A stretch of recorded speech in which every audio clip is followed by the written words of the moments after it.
आप देख रहे हैं श्री हरि कृपा आश्रम चैनल। संस्थापक स्वामी श्री हरि चैतन्य पुरी जी महाराज।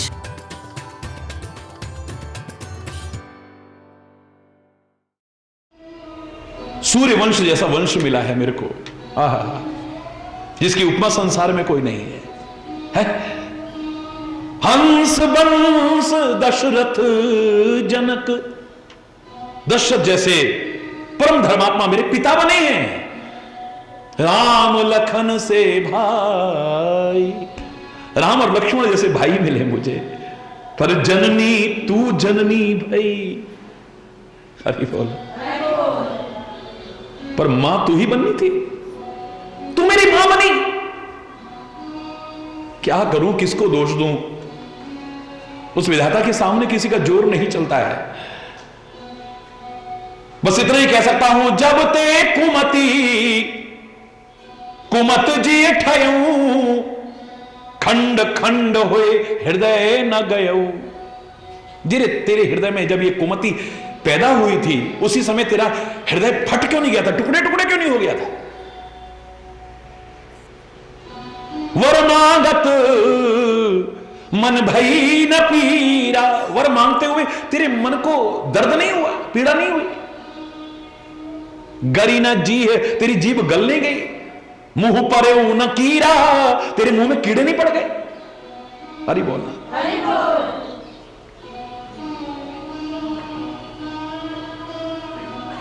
राम के विरोध, राम को दूर करने वाले शब्द जहां से निकले, उस जीभ किस लायक है, वो मुंह किस लायक है, वो हृदय किस लायक है, वो मन किस लायक है, ये बता रहा है। गरीना जीभ, तेरी जीभ गलने गई उस समय। मुंह परे न कीड़ा, तेरे मुंह में कीड़े नहीं पड़ गए उस समय।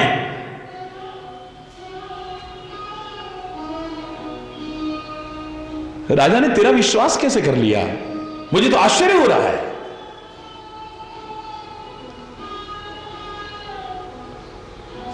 मुझे लगता है कि मेरे पिता की भी मरते समय विधाता ने मति हरण कर ली होगी, तभी तेरी बातों पर विश्वास में आकर के ऐसा कर बैठे।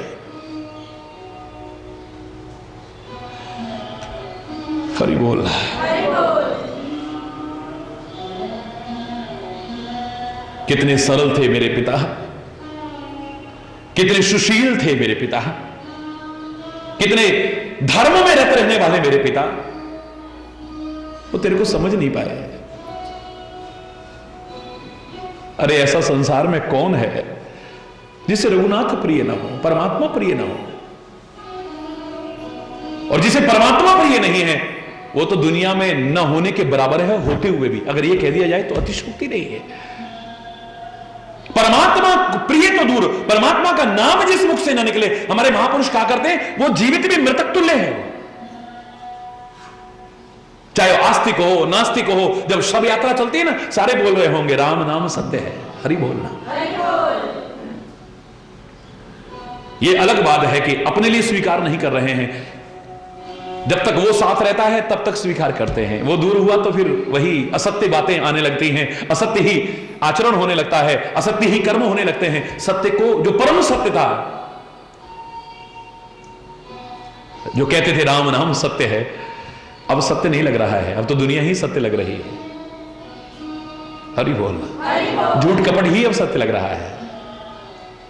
थोड़ी देर के लिए आ रहा है, अरे भगवान के नाम से बढ़ के क्या है, देखो क्या ले गया, अरे सब यहीं रह गया, 2 मिनट बाद ही भूल जाते हैं। हरि बोलना, हरि बोल।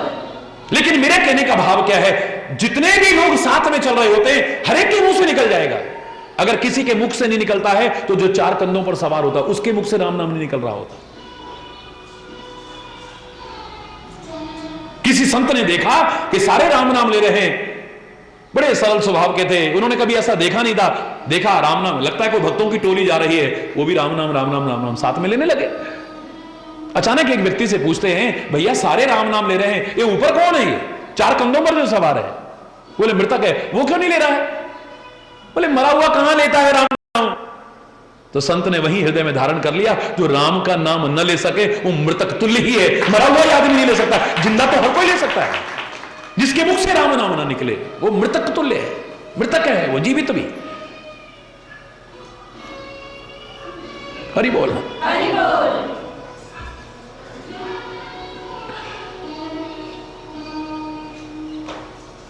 जो राम सबको प्रिय हैं वो तेरे को अप्रिय कैसे लग गए? तू है कौन बताना जरा, है तू है कौन? राजा भी तेरे को समझ नहीं पाए और मैं भी नहीं समझ पा रहा हूं कि तू है कौन। जिसे मैं भगवान का रूप कहता था अपनी मां को, आज मेरे भी समझ में नहीं आ रहा कि तू कौन है। जो हंसी तो हंसी मुंह मसिलाई, अगर ये हंसी मजाक है तो फिर भी गलत है, और सचमुच है तो चेहरे पे काला कपोत ले दो। हरि बोल, आंख ओट उठ बैठे हो, मेरी आंखों से दूर हो जा, मैं तुझे देखना भी नहीं चाहता हूं। राम विरोधी हृदय पे प्रकट की न विधि मोह, परमात्मा से विरोध करने वाले के द्वारा मेरा जन्म हुआ। मोह समान को पातकी, मेरे बराबर पापी कौन हो सकता है? तेरे को क्या कहूं, मैं तो अपने आप को कहूंगा कि मेरी बदकिस्मती है जो तेरे जैसी मां मिली और तेरे द्वारा मुझे जन्म लेने का अवसर मिला है। शत्रुघ्न के भी हृदय में आग सी लग रही है। उसी समय बड़े आभूषणों में सजी हुई कुबरी वहां पर आई है। शत्रुघ्न ने उसकी क्या दशा की है मैं इस पर जरना नहीं कर रहा, एक एक शब्द अनमोल है, लेकिन हम तो भरत की चर्चा कर रहे हैं। हरि बोल, भरत की चर्चा करते हैं तो प्रेम की चर्चा होती है, भक्ति की चर्चा होती है, सेवा की चर्चा होती है, एक आदर्श की चर्चा होती है, त्याग की चर्चा होती है, समर्पण की, जिसकी हम सबको आवश्यकता है। जिस राह पर हम चलना चाहें उसका आदर्श हमें ढूंढना चाहिए। मैं तो कहता हूं राम का नाम लो, लेकिन अगर तुम सेवक बनना चाहते हो तो पहले किसी सेवक को जो बना है उसे आदर्श बना लो अपना। उस सेवक ने कैसे सेवा की है, अपने प्रभु को कैसे रिझाया है, अपने गुरु को कैसे रिझाया है, बस उसे आदर्श रख करके चलो, उसकी राह पर चलो, तुम भी इस लायक बन जाओगे। अगर तुम राष्ट्र भक्ति करना चाहते हो तो जो राष्ट्र भक्त हुए हैं, जिनका जीवन राष्ट्रीयता से उत्प्रोत रहा है, जिन्होंने अपना सर्वस्व अर्पण कर दिया इस भारत माता के लिए, उन्हें अपना आदर्श चुनो ना।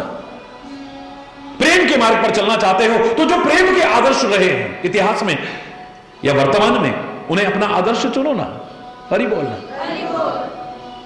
सच्चे शिष्य बनना चाहते हो तो देखो जो शिष्य बने हैं।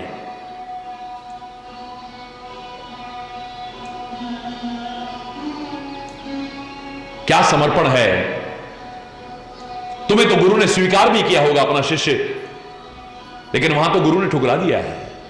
पर वो कहता है एकलव्य कि तुमने ठुकरा है तो क्या है, तुमने स्वीकार करा तो नहीं क्या है। जिसको अपना दिल गुरु माने, गुरु वही होता है। तुम मेरे गुरु हो। द्रोणाचार्य को अपना गुरु मान लिया है, अपना आदर्श मान लिया है।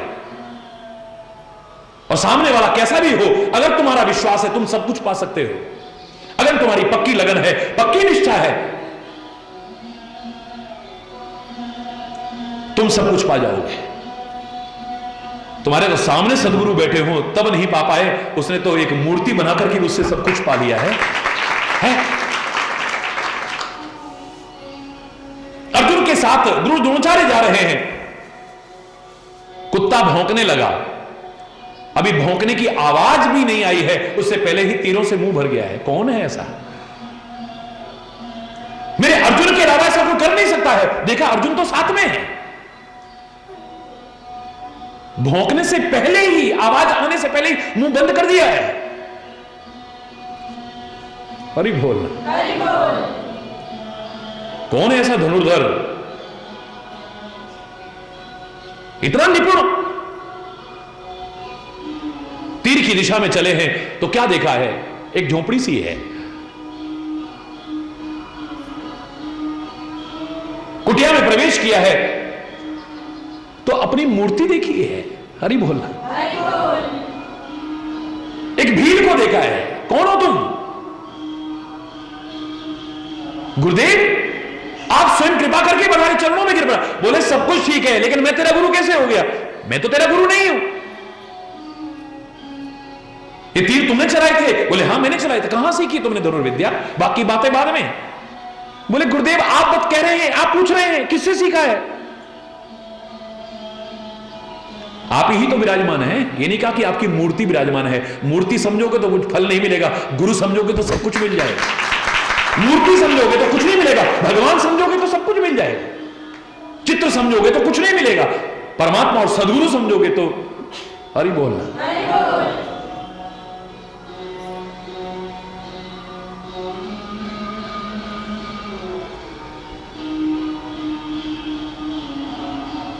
इतनी निष्ठा, इतनी श्रद्धा, इतना विश्वास अगर बढ़ जाए तो प्रहलाद की तरह तुम खंबे से भी प्रकट करके दिखा सकते हो, धन्ना जाट की तरह बट्टे से भी प्रकट करके, वो भी निर्जीव नहीं, सृष्टि के कण कण में परमात्मा समाया हुआ है। पर हमारा विश्वास नहीं होता है, इसलिए हमें फल नहीं मिलता है। हरि बोल।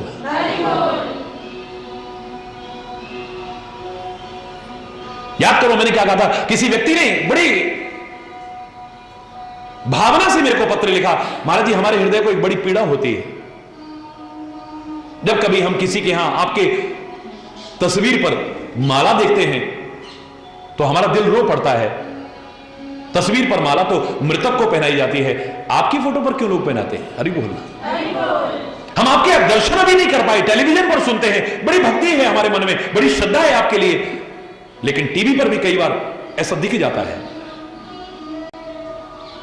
क्षमा चाहते हुए कहेंगे महाराज जी हमसे बर्दाश्त नहीं होता है, हम रो पड़ते हैं उसे देख करके। तो याद करो मैंने प्रश्नोत्तर कार्यक्रम में क्या जवाब दिया था। पहले तो किस शास्त्र में लिखा हुआ है कि मृतक की फोटो पर ही माला पहनाई जाती है?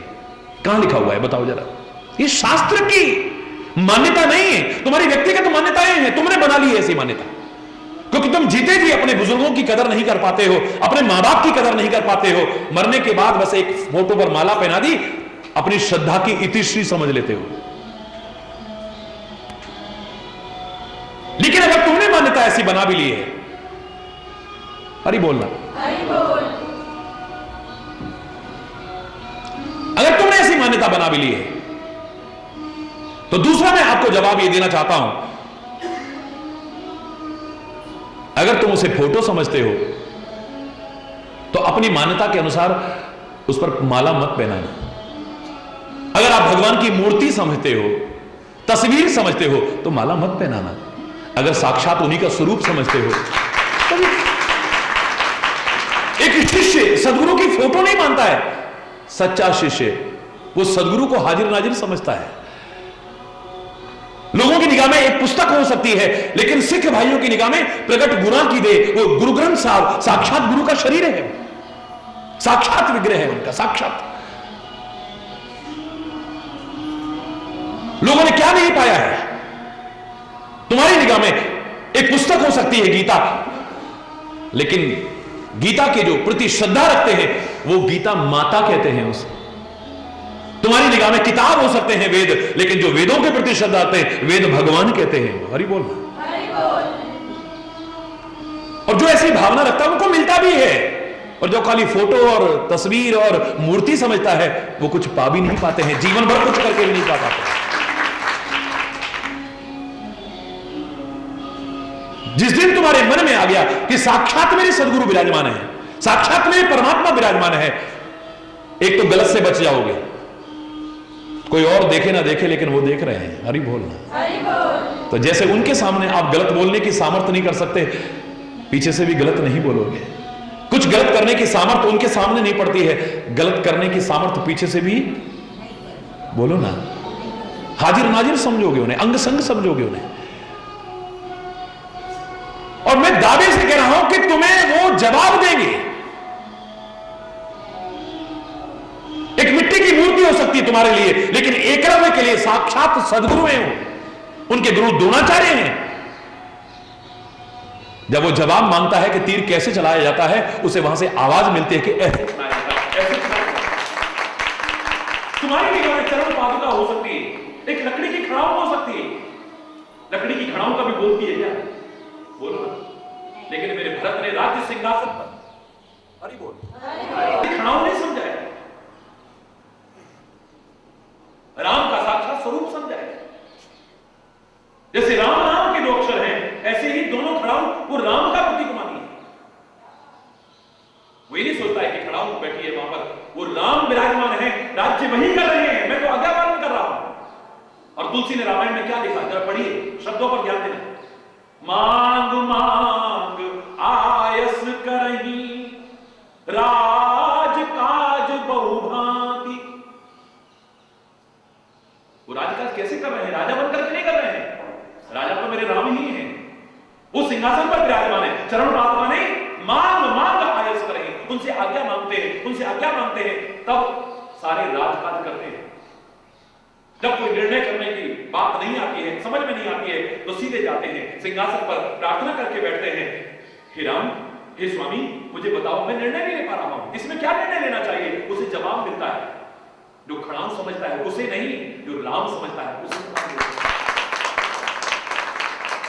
ये खाली राम के लिए नहीं कि राम वृक्षों से पूछते हैं, भौरों की पंक्तियों से पूछते हैं, मेरी सीता को तुमने देखा है? हे खग मृग मधुकर श्रेणी, तुमने की सीता मृगनयनी। लोगों से नहीं पूछ रहे हैं।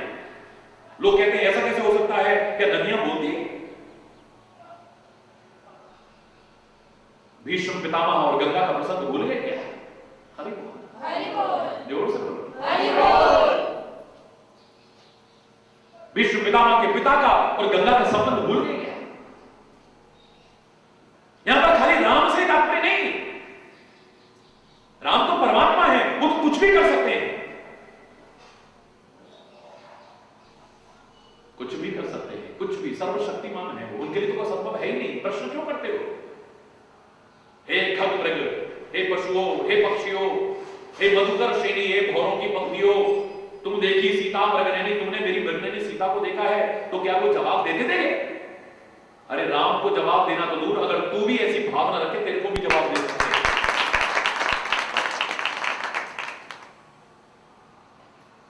एकलव्य को वो मिट्टी की मूर्ति जवाब देती है। सिख भाइयों को जो श्रद्धा रखते हैं, उस स्थिति तक गुरु ग्रंथ साहब जवाब देता है, जिसे तुम पुस्तक मानते हो। हरि बोल, हरि बोल।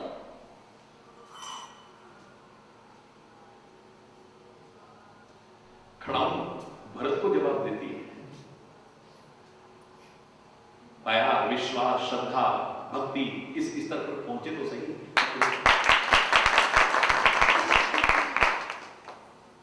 राम विरोधी हृदय ते प्रगट की न विनिमोहि, मोह समान को पात की, बाद कहूं कछु तो। विचारशील व्यक्ति कुछ भी कहे, लेकिन अंत में गलती अपनी ही ढूंढता है। कबीर ने पहले चाहे कितना भी कहा हो, मूर्ति पूजा करने वाले को कहा, पाहन पूजे हरि मिले तो मैं पूजूं पहाड़। मूड मुड़ाए हरि मिले, किसी सन्यासी को देखा होगा, मूड मुड़ाए हरि मिले, तो भेड़ रोज मुड़वाती है, तो क्या उसको भगवान मिल गए? हरि बोल, हरि बोल। माला फेरा तो जो गया गया न मन का फिर, हाथ में किसी को माला देके तो उसको भी सुना दिया। किसी को नमाज अदा करते देखा, बांग लगाते देखा, तो काकर पाथर जोड़ के मस्जिद नहीं चिनाए, ताचन बुल्ला बांग दे क्या बहरा हुआ खुदा है। जिसको देखा उसको कुछ ना कुछ, जिसको देखा उसको कुछ ना कुछ। लेकिन विचारशील है, एक दिन जब शांति से विचार करा कि अंदर मैं क्या कर रहा हूं, हरि बोल, हरि बोल। विचार करने के बाद एक ही भाव मन में आ सकता है कि बुरा जो देखा न मैं चला, बुरा न मिलया कोई, जो दिल खोजा आपना मुझसे बुरा।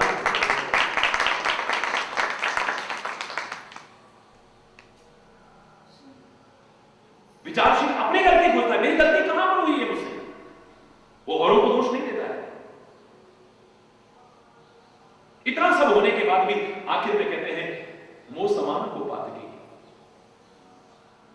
तेरे को दोष बेकार दे रहा हूं, तेरे द्वारा मैं पैदा हुआ, मैं ही कहीं पापात्मा होऊंगा, हरि बोल, मैं ही पापी होऊंगा, मैं ही सकल अनर्थ करूंगा, सारे अनर्थ की जड़ मैं होगा। अगर मैं ना होता तो तू तो ऐसी नहीं थी, मेरे कारण ही तो तू ऐसी हुई। कबीरदास भी कहता है, बुरा जो देखा ना मैं चला, बुरा ना मिलया कोई, जो दिल खोजा आपना मुझसे बुरा ना। और इतने पर सबर नहीं आया है, कई बार अगर लोगों के दोष गिनाए हैं तो आज उस गलती को सुधारने के लिए कबीर की उस महान वाणी को पढ़िए। फिर कहता है, कबीरा तेरी झोंपड़ी गलगटियन के पास, अरे करेगा सो भरेगा, तू क्यों हुए उदास। अरे बोल, फलाना ऐसा क्यों कर रहा है, फलाना है, अरे जो करेगा भुगत लेगा अपने आप, तू काहे को परेशान, तू अपने आप को सही बना। कौन अच्छा कर रहा है, कौन गलत कर रहा है, इसका निर्णय करने वाला तू कौन है, बैठा है ना। तू क्या समझेगा किसी को। एक ही व्यक्ति को 10 लोग अच्छा कहते हैं, 10 बुरा है, वो आदमी अच्छा है या बुरा है, बताओ ना।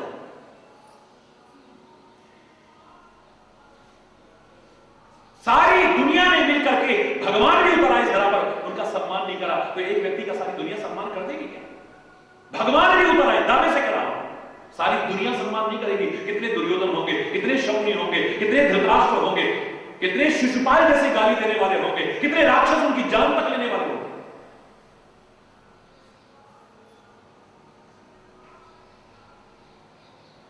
तो फिर कौन दुनिया में ऐसा है जिसका सारी दुनिया एक साथ सम्मान कर सके। अब कोई सम्मान कर रहा है, कोई अपमान कर रहा है, कोई प्रशंसा कर रहा है, कोई आलोचना कर रहा है, तुम कैसे निर्णय कर रहे हो। तुम्हारी मति यहां तक नहीं है तुम औरों के बारे में निर्णय कर सको, तुम तो अपने बारे में करो कि मुझे क्या करना था, क्या कर रहा हूं, जो कर रहा हूं वो गलत है या सही, और अपने जीवन को संवारने की कोशिश करो। तेरे भावे जो करे, भला बुरा संसार नारायण, तू बैठ के अपना भवन बुहार। पंजाब में कहावत है, अपनी निवेड़ तेनू होर ना लगी, गठरी संभाल तेनू चोर ना लगी। अरे बस अड्डे पे जाओ, अरे चोर 1 सेकंड में गठरी को उठा के ले जाते हैं, चोर को दोष क्यों देता है।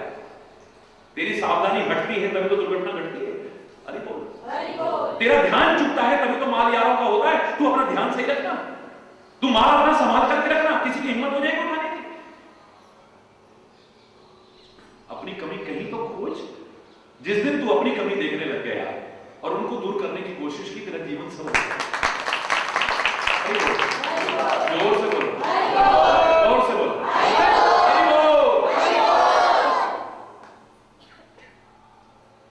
भाव तो बहुत है, अथाह सागर है, जितनी डुबकी लगाओ अनमोल रत्न निकले। एक एक शब्द में अनंत भाव आते हैं ईश्वर की कृपा से। लेकिन समय अभाव के कारण आज यही पर अपनी वाणी को विराम देता हुआ, को गलत शब्द निकला उसके लिए क्षमा याचना करता हुआ वाणी को विराम। एक बार जोर से बोलेंगे, धर्म की, अधर्म का, प्राणियों में, विश्व का, गौ माता की, भारत माता की, गंगा माता की, संत समाज की, भारत की देवियों की, भक्त समाज की,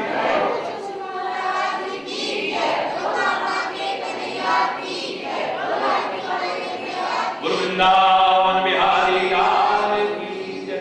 जय जय श्री राधे श्याम राम राम। हरि बोल, हरि बोल, हरि बोल।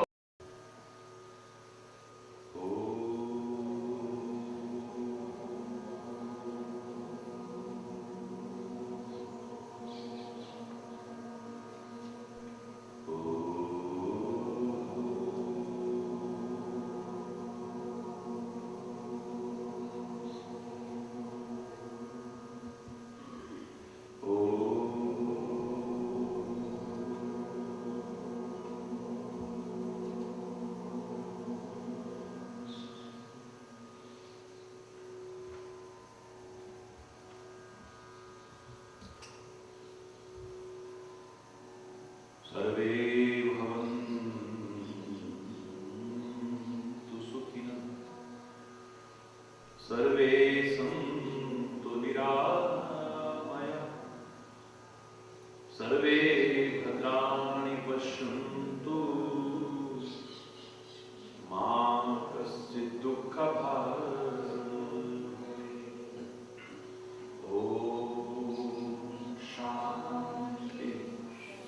शांति शांति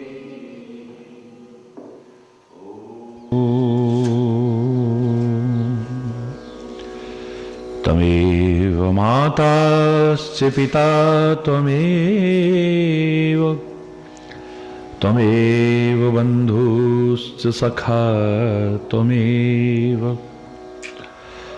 त्वमेव विद्या द्रविणं त्वमेव, त्वमेव सर्वं मम देव। ॐ शान्ति शान्ति शान्तिः। ॐ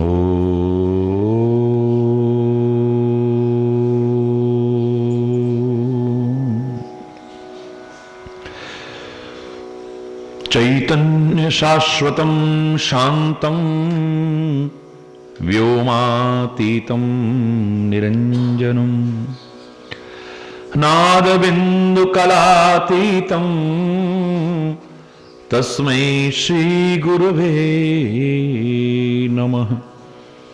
ॐ शान्ति शान्ति शान्तिः। ॐ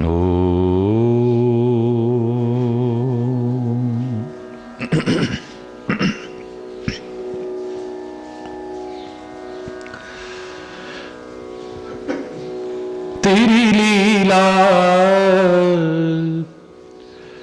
तेरी महिमा हरी है, न्यारी न्यारी बड़ी प्यारी प्यारी हरी हरी।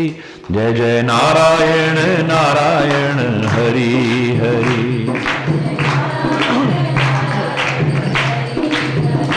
जय जय नारायण नारायण हरि हरि।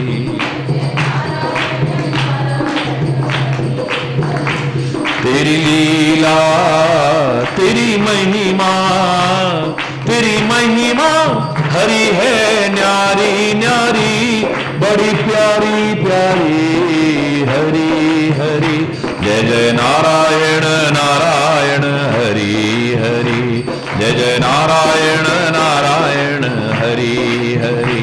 जय जय नारायण नारायण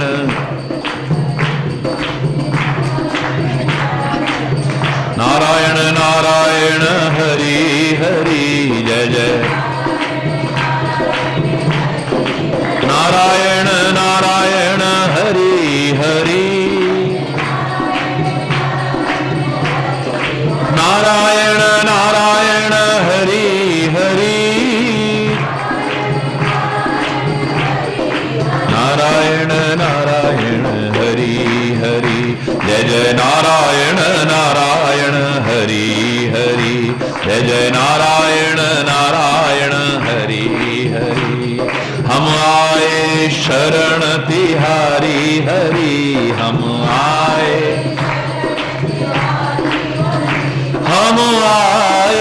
शरण तिहारी हरि। हम आए शरण तिहारी हरि। अब राखो लाज हमारी हरि।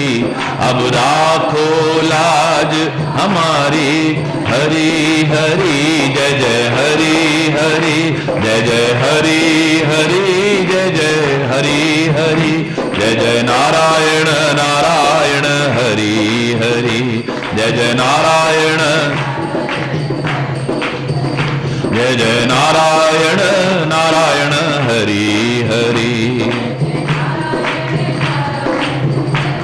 भक्तों के प्राण आधारे हरि। भक्तों के प्राण आधारे हरि। भक्तों के सारे जग के परम सहारे हरि। सारे जग के परम सहारे हरि हरि हरि। जय जय हरि हरि। जय जय नारायण नारायण। जय जय नारायण नारायण हरि हरि। जय जय नारायण नारायण हरि हरि। जय जय नारायण नारायण नारायण नारायण हरि हरि।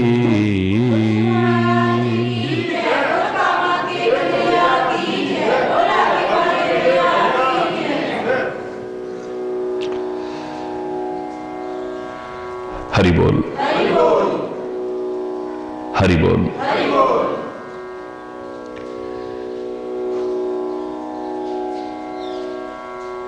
भरत चरित्र की बात कर रहे हैं, प्रेम की प्रतिमूर्ति की बात कर रहे हैं।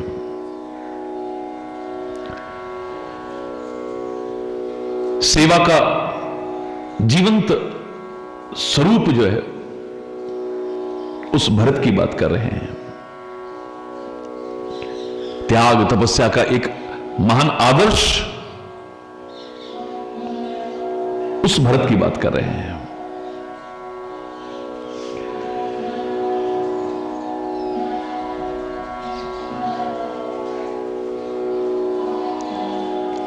राम का भाई, परमात्मा श्री राम का भाई, उस भरत की बात कर रहे हैं।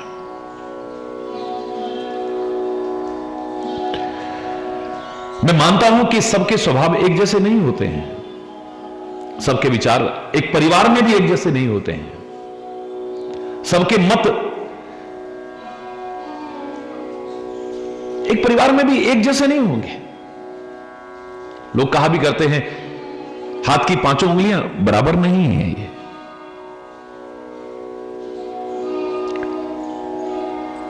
लेकिन जिस व्यक्ति का परमात्मा से नाम जुड़ा हो,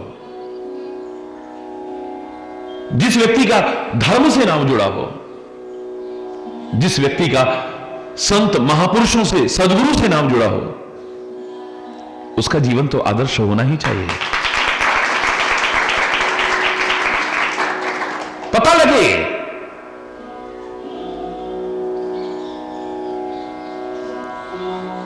ये कहां जुड़े हैं।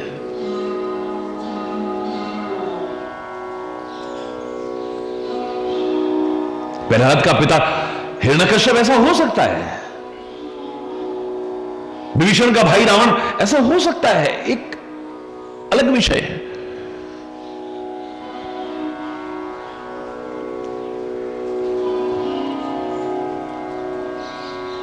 मैं कोई सर्वमान्य सिद्धांत नहीं बना रहा हूं समाज में कि सबके एक जैसे विचार नहीं हो पाते हैं, मानता हूं सबके होते हैं या नहीं, मैं इसकी चर्चा नहीं कर रहा हूं। पर मैं तो इतना अवश्य कहूंगा कि धर्म से, परमात्मा से, संत से, सद्गुरु से अगर आपका संबंध जुड़ा है तो फिर आपका जीवन अलग नजर आना चाहिए, अलग नजर।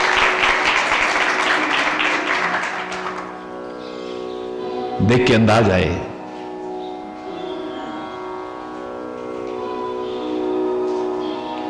कोई ये ना कहे कि ये राम का भाई है, ये सत्संगी है, ये गुरु का शिष्य है। ये वैसे तो बड़े धर्मात्मा बनते हैं और ऐसे किसी का कहना तो दूर, किसी के मन में भी आया तो मेरे शायद इससे ज्यादा शर्म की बात और कोई नहीं है।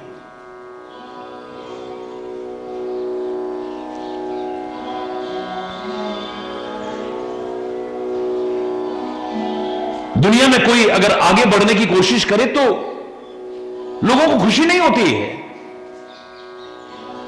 लेकिन परमात्मा कहते हैं मुझसे भी कोई आगे बढ़ने की कोशिश करता है तो मैं सबसे ज्यादा खुश होता हूं। कहते हैं ना राम ते अधिक राम कर दासा, राम के दास तो राम से भी ज्यादा हरि बोलना, उससे भी दो कदम आगे बढ़ने की कोशिश करे।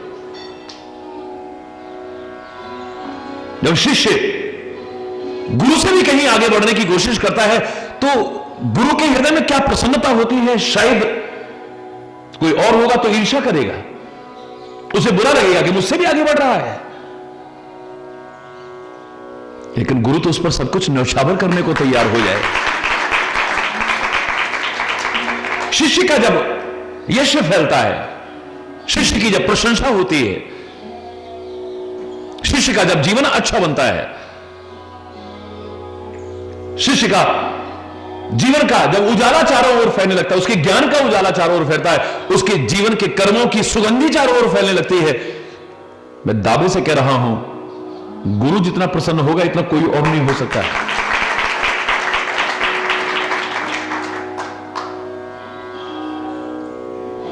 रामकृष्ण परमहंस को गले का कैंसर था, शरीर है,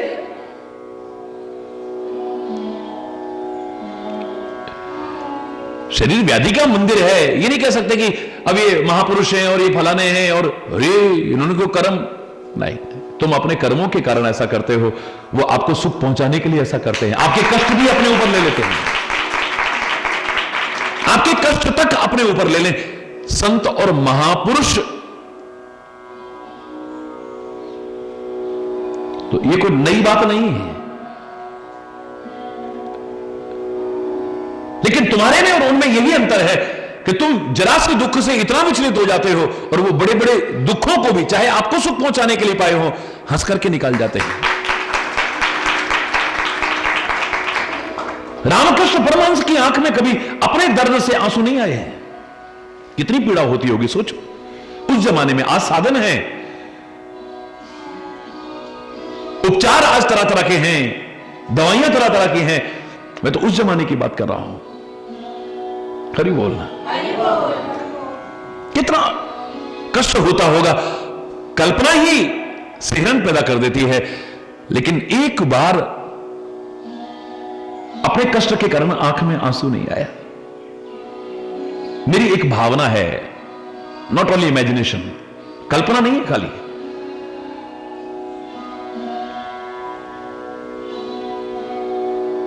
कभी अपनी पीड़ा से अगर आंसू आए भी होंगे तो पहुंच लेते हैं, अपने मन को समझाते हैं, नहीं।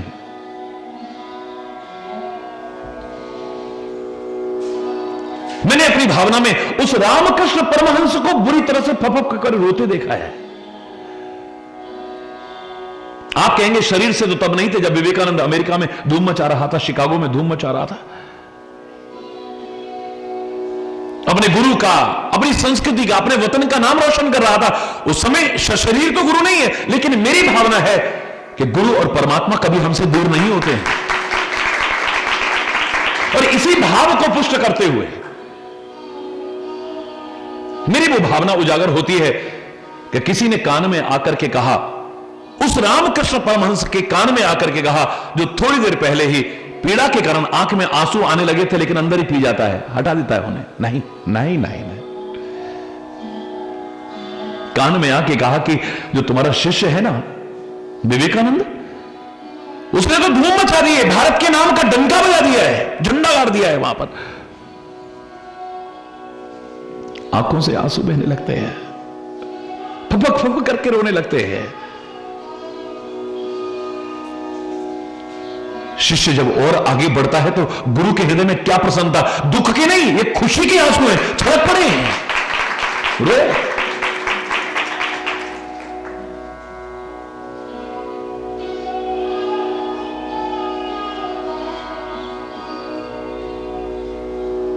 कठोरता भी अपना लेता है कभी, खाली इसलिए कि इसका जीवन अच्छा बन जाए। इतना कोमल हृदय रखने वाला, इतनी कृपालुता रखने वाला, इतना दयालुता रखने वाला, कभी कभी निष्ठुर सा लगता है। इतना प्रिय बोलने वाला, जिसकी वाणी में ही अमृत घुला हुआ है, अमृत, मिठास नहीं कहता मैं, अमृत घुला हुआ है। वो कभी कभी कठोर और कटु भी बोल देता है, जबकि खुद कहता है कटुक वचन मत बोल रे, तोहे पिया मिलेंगे, घूंघट के पट खोल रे, तोहे पिया मिलेंगे। घट घट में तेरा स्वामी बसत है, कटुक वचन मत बोल, तो कड़वा मत बोल। तेरे परमात्मा के हृदय को भी अच्छा नहीं लगेगा अगर तू बोलेगा, क्योंकि वही तो सबके अंदर बसा हुआ है। पर किस लिए करता है ऐसा व्यवहार? कि मेरे शिष्य का जीवन और भी अच्छा होकर के उभरे, और अच्छा होकर।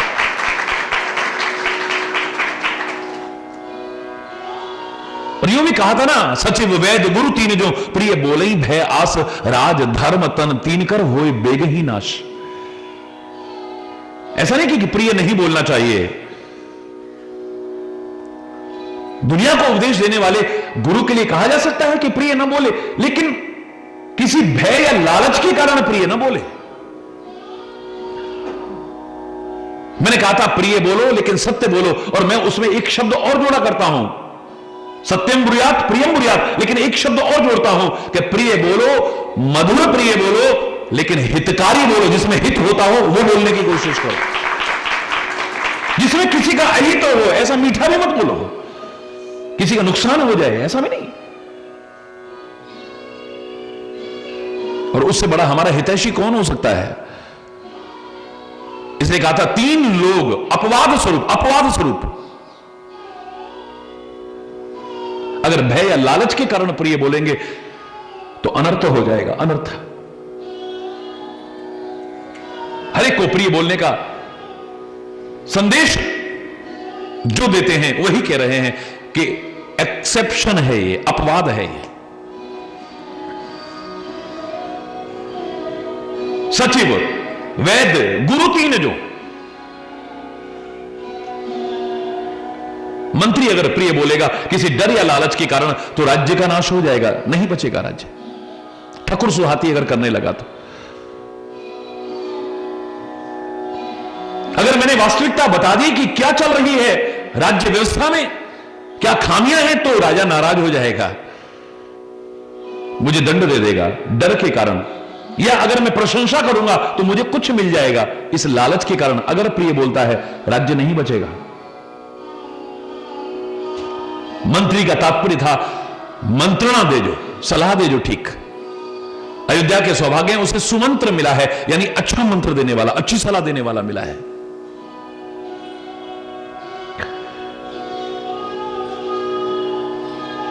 रावण जैसे का राज्य खत्म हो गया, कितने समय से चला आ रहा, कितने कारण होंगे उसमें, क्या एक कारण यह भी नहीं है मंत्री ठकुर सुहाती करने लग गए हैं, सही सलाह नहीं देते हैं।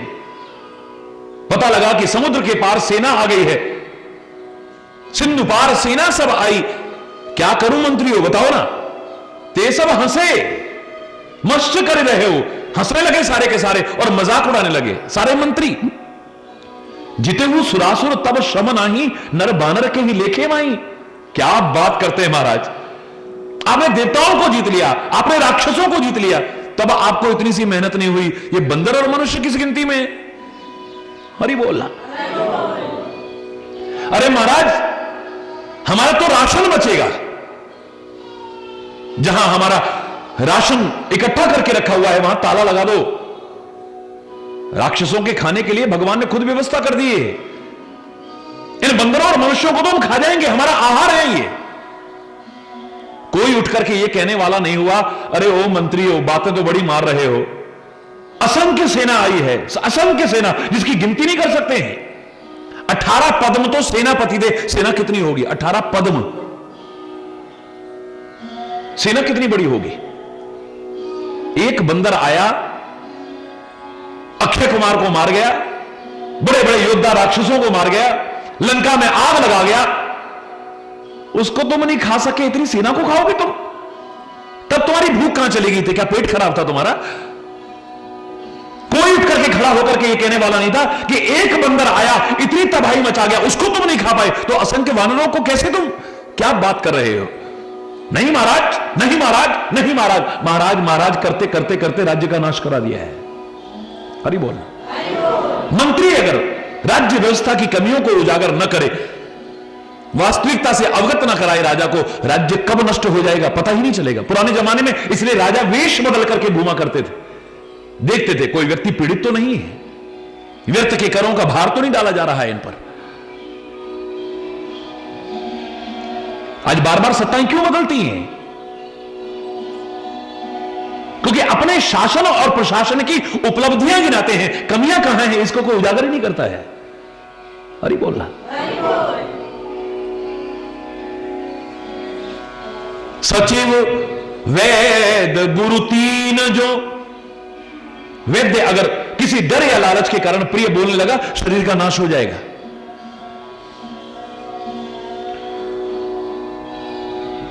डॉक्टर जिस दिन प्रिय बोलने लग गया, वैद्य जिस दिन प्रिय बोलने लग गया, डर या लालच के कारण, शरीर का नाश हो जाएगा, याद रखना। चीनी मत खाना, हरि बोलना। तुम डायबिटिक हो, लो होली आ रही है, गुजिया भी नहीं खाएंगे क्या? चलो ठीक है, कोई बात नहीं, कोई बात नहीं।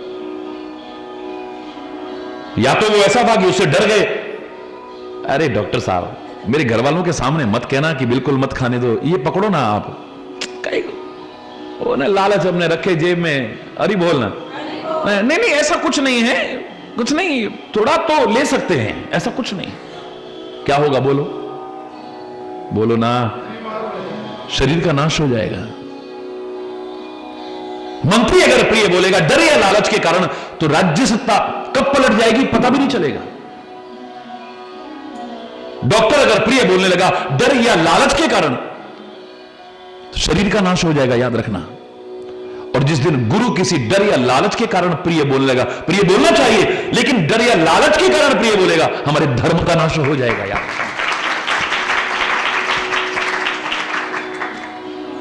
जीवन की वास्तविकता से अवगत कराए वो है गुरु, और गुरु नहीं सदगुरु। हरि बोल। तुम्हें अच्छा लग रहा है बुरा, इसकी परवाह ना करे। अगर मैंने इनको वास्तविकता बता दी, इनकी कमियां बता दी, आना बंद कर देंगे तो चढ़ावे कहां से चढ़ेंगे, और चढ़ावे कहां से चढ़ेंगे तो फिर मैं तो हमेशा कहा करता हूं, हरि चैतन्य से कम ऐसी उम्मीद मत रखिएगा।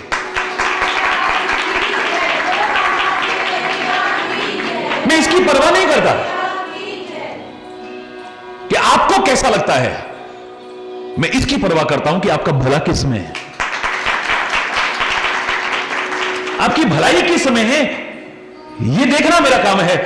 आपको सुनने में कैसा लग रहा है ये ज्यादा महत्व नहीं है। जैसे डॉक्टर ये नहीं देखता आपको दवाई कड़वी लग रही है, अगर आपके लिए कड़वी दवा की आवश्यकता है वो कड़वी गोली देगा आपको, और उसकी कोई दुश्मनी नहीं है। अगर मीठी गोली से काम चल सकता है तो मीठी गोली देता है।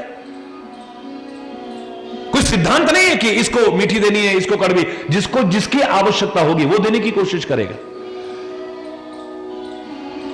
उससे तो इतना प्यार है, उसको तो मीठी मीठी गोलियां देते हैं, हमको कड़वी कड़वी जब भी जाते हैं तो हरि बोलना। किसी को मीठी गोली भी देगा, आवश्यकता होगी तो कड़वी गोली भी देगा, आवश्यकता होगी तो चीरा भी लगाएगा, आवश्यकता होगी तो ऑपरेशन करके फाड़ेगा भी, और आवश्यकता होगी तो अंग भी निकाल करके फेंक देगा अगर जहर आगे फैलने की कोशिश करे तो। अगर जहर आगे फैलने लगे तो अंग को भी काट करके फेंक देगा। उसकी कोई शत्रुता नहीं है आपसे, वो क्या देखता है आपका भला किस में है। हरि बोलना। जिस दिन किसी डर या लालच के कारण गुरु प्रिय बोलने लगे तो फिर हमारे धर्म का रक्षक कौन होगा। हरि बोलना। कहते हैं शिवाजी बड़े महान व्यक्तित्व, महाराष्ट्र में तो अनेक महान व्यक्तित्वों में से एक अपना अलग स्थान रखते हैं शिवाजी, और इसलिए उनका और भी महत्व था। उनको गुरु भी कैसे मिले हैं, समर्थ जैसे गुरु मिले हैं। तो समर्थ गुरु की विशेषता यही है, वो जीवन की वास्तविकता से अवगत कराते हैं। कहते हैं एक बार गुरु स्वयं कृपा करके पहुंच गए, और जब गुरु कृपा करके खुद पहुंच जाए तो ये तो फिर इससे बड़ा अहोभाग्य शिष्य का और क्या हो सकता है। मैं तो हालांकि कहा करता हूं ये पहुंचना न पहुंचना ये बात की बात है, गुरु हर क्षण हमारे साथ रहते हैं, ये अनुभव करो। परमात्मा हर क्षण हमारे साथ रहते हैं, ये अनुभव करो। उनकी वाणी को हर समय अपने साथ रखो। कई बार अचानक कई लोग कहते हैं, मैंने कहा भाई ये कैसे, पहले बीच में तो तेरा स्वभाव बहुत अच्छा हो गया था, अब क्या हो, अब आप साल में एक बार तो आते हो, तब थोड़ा असर पड़ता है, जब फिर वही दुनियादारी में। अरे 50 साल पहले तुमको किसी ने गाली दी, अभी तक याद है तुमको? 50 साल पहले किसी ने दुर्व्यवहार करा, अभी तक तुम्हें याद है? 50 साल पहले तुम्हारी किसी ने आलोचना की थी, वो अभी तक याद है तुम्हें? 50 साल पहले तुम्हारा किसी ने नुकसान किया था, आज तक याद है तुम्हें? वहां तुम्हारी याददाश्त खराब नहीं है, जहां होनी चाहिए थी। ये भूल जाते तो तुम सुखी रहते। बदले की भावना ना आती, विद्वेष ना आता, घृणा ना आती, वो तो तुम्हें नहीं भूलता है जो भूल जाना चाहिए था। और जो हर क्षण साथ रहना चाहिए था, वो अगर साथ रहे तो फिर बात ही क्या है? साल में एक बार तो अब तो टेलीविजन के माध्यम से भी रोज रोज घर घर में संदेश मिलता है, सारे विश्व में संतों का संदेश, महापुरुषों का संदेश है। ना भी मिले, मैं कह रहा हूं एक शब्द जो निकला है, वो शब्द तुम्हारे जीवन को जो बदलने में सक्षम हुआ था, अगर जीवन के कदम कदम पर तुम्हारे साथ रहे तो आगे ही आगे बढ़ते जाओगे। हर क्षण हो। कृपा करके गुरुदेव खुद पधारे। शिवाजी परम गुरु भक्त आगे बढ़कर के स्वागत भी करते हैं, सत्कार करते हैं, पूरे सम्मान पूर्वक उन्हें लेके आते हैं। पुष्प वृष्टि हो रही है, मालाएं पहनाई जा रही हैं, चरण पखारे जा रहे हैं, आरतियां उतारी जा रही हैं। हरि बोल। भारतीय संस्कृति में इनका अपना महत्व है, करो ही। लेकिन गुरु खाली ये नहीं देखता है कि तुम चढ़ावा क्या चढ़ा रहे हो, जो ये देखता है वो गुरु नहीं है। हरि बोलना। वो संत भी नहीं है, वो महापुरुष तो हो ही नहीं सकता है। वो ये नहीं देखता कि तुम स्वागत कर रहे हो, सत्कार कर रहे हो, सम्मान कर रहे हो, आरतियां उतार रहे हो, चरण बखार रहे हो। वो ये देखता है कि तुमने मेरे उपदेशों को जीवन में कितना उतारने की कोशिश की है, मेरे बताए रास्ते पर चलने की कितनी कोशिश की है, तुमने अपने जीवन को कितना संवारा है, उस दलदल से कितना उबारा है अपने आप को जिसमें सब धंसते चले जा रहे हैं। हरि बोल। लाकर के सिंहासन पर बिठाया है, शिवाजी चरणों में बैठ गए। कहो शिवाजी, सब ठीक तो चल रहा है ना? आपकी कृपा है गुरुदेव।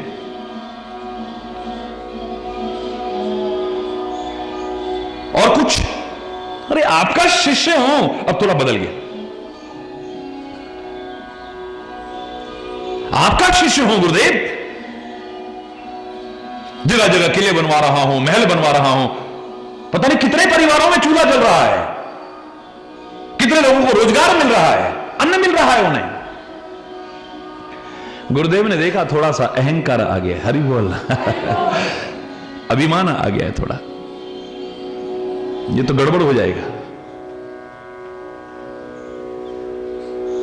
जैसे भगवान ने कहा था ना, नारद के मन में अहंकार का अंकुर पैदा हो रहा है, अगर इसे मैंने तुरंत न निकाला तो एक दिन बटवृक्ष बन करके इसका सर्वनाश कर देगा। और मेरा तो प्रण है, मेरे भक्त का कभी नाश हो ही नहीं सकता है। न मे भक्तः प्रणश्यति, मेरे भक्त का कभी नाश नहीं हो सकता है। भगवान ने उसका अहंकार चूर चूर किया था ना। मैंने काम पर विजय प्राप्त कर ली तो फिर विवाह की इच्छा जागृत हो गई। हरि बोल। इतना काम पैदा हो गया। मुझे क्रोध नहीं आता है, मैंने क्रोध पर विजय प्राप्त कर ली। गुस्सा भी ऐसा आया, जिनको नारायण नारायण रटता था हर समय, उनको गुस्से में आकर के श्राप दे रहा है। हरि बोल। दुर्वचन कह रहा है। तब अहंकार चूर चूर कर दिया है। 2 मिनट।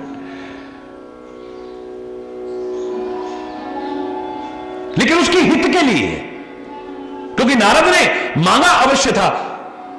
बच्चे तो कुछ भी मांग सकते हैं, लेकिन मां बाप को देखना है कि इनकी भलाई किसमें है।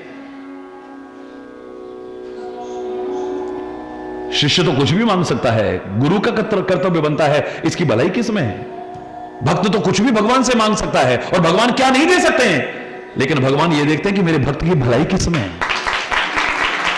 और खास तौर से ऐसे भक्त जो प्रार्थना करते करते इतना अवश्य कहना नहीं भूलते हैं कि जेहि विधि होए नाथ हित मोरा, करहु सुबेगी दास में तोरा। मैं आपका सेवक हूं, ऐ मेरे परमात्मा, जेहि विधि होए नाथ हित मोरा, जिसमें मेरी भलाई हो वो करिएगा।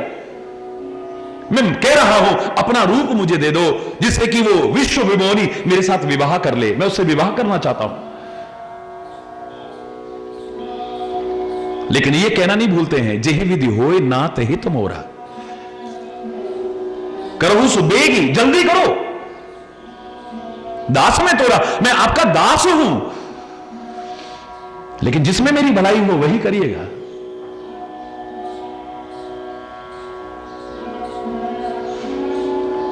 जिसमें हित हो मेरा, भगवान कहते हित नहीं, जेहि विधि हो यही परम हित, हित नहीं, मैं तो परम हित सोच रखा है तेरा। अभी बोलना मैंने तो परम हित सोच रखा है, तेरा वैराग्य, तेरी भक्ति, तेरा ज्ञान, ये सब धरा रह जाएगा अगर इस बवाले में फंस गया तो।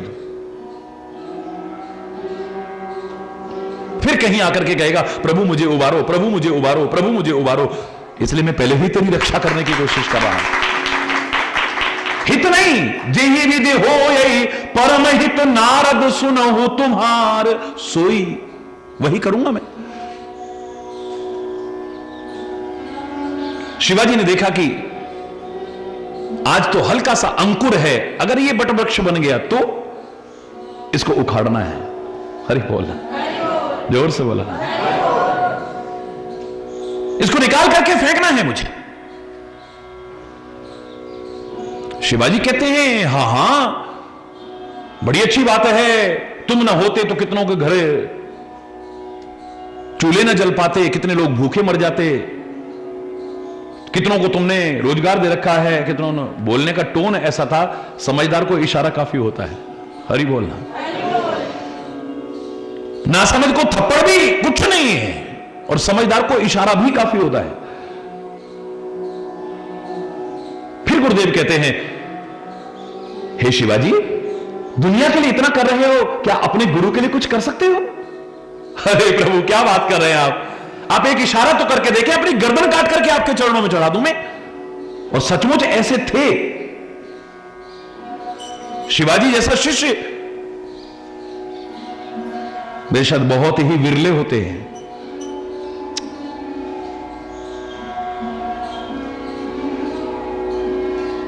मुझे गर्दन नहीं चाहिए। हां, गुरु कहता है तुम्हारी गर्दन तो नहीं, लेकिन गर्दन के ऊपर जो अहंकार भरा हुआ है, जो अज्ञान भरा है, जो गंदगी भरी हुई है, इसको जरूर उतार करके फेंक दो। गर्दन उतार करके फेंकने की आवश्यकता नहीं। अरे बोलना,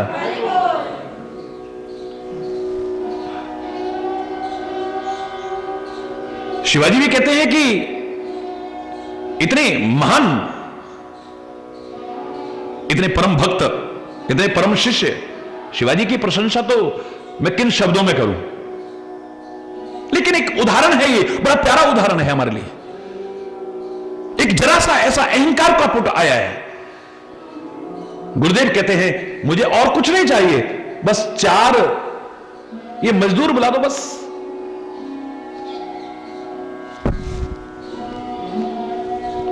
इधर आओ, इधर आओ, हरि बोल। खाली हाथ नहीं, इनसे कहो घन और हथौड़े लेकर के आए। घन हथौड़े लेकर के आइए। घन हथौड़े लेकर के आए, कहने लगे सामने जो चट्टान है ना, ठोस और कठोर चट्टान, इनसे कहो निशान लगा करके इसके 2 टुकड़े करो। बस गुरुदेव बोले हां बस इतना सा है, आज्ञा का पालन करो, निशान लगाओ और इस पर चोट लगाओ, इसके 2 टुकड़े कर दो। निशान लगा करके जब प्रहार किया गया, 2 टुकड़े में बढ़ गई चट्टान। सबकी आंखें फटी की फटी रह गई। क्या देखते हैं, उस ठोस और कठोर चट्टान के अंदर से जब 2 टुकड़े हुए तो एक छोटा सा गड्ढा है, उसमें पानी भरा है और जीवित मेढक पानी पी रहा है। गुरुदेव कहते हैं शिवाजी, इस ठोस कठोर बंद चट्टान के अंदर इस मेढक को पानी देने वाला कौन है? हरि बोल रहा है। ये आकाश में जितने जीव विचरण कर रहे हैं, उनका पालन करने वाला कौन है? ये जो समुद्र के अंदर जीव रहते हैं, उनका पालन करने वाला कौन है? वन के अंदर जितने जीव हैं, उनका पालन करने वाला कौन है? ये कण कण में जो जीव बसे हुए हैं, इनका पालन करने वाला कौन है? चरणों में गिर पड़े। गुरुदेव समझ में आ चुका है, आज के बाद ये मिथ्या अहंकार नहीं होगा। ये मेरे मजदूर नहीं, मेरे सेवक नहीं, मेरे साथी बन करके, आपके शिष्य बन करके काम करेंगे।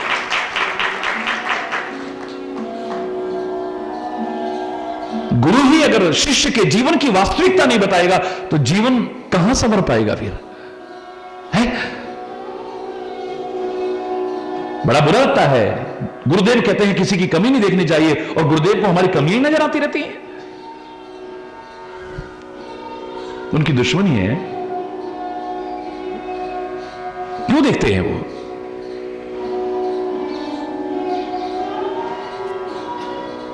क्या कारण हो सकता है? कभी सोचा आपने? सामान्य गुरु, ये तो सदगुरु की बात है, सामान्य गुरु भी, कोई तबला सिखाने वाला हो और स्टेज शो कर रहा हो, सारे हॉल में तालियां गूंज रही होंगी, लेकिन अगर गुरु वहां बैठा होगा, उस्ताद वहां बैठा होगा, उसका ध्यान इसमें नहीं होगा कि ये कहां अच्छा बजा रहा है, उसका ध्यान कहां होगा? गलत कहां बजा रहा है। हरि बोलना।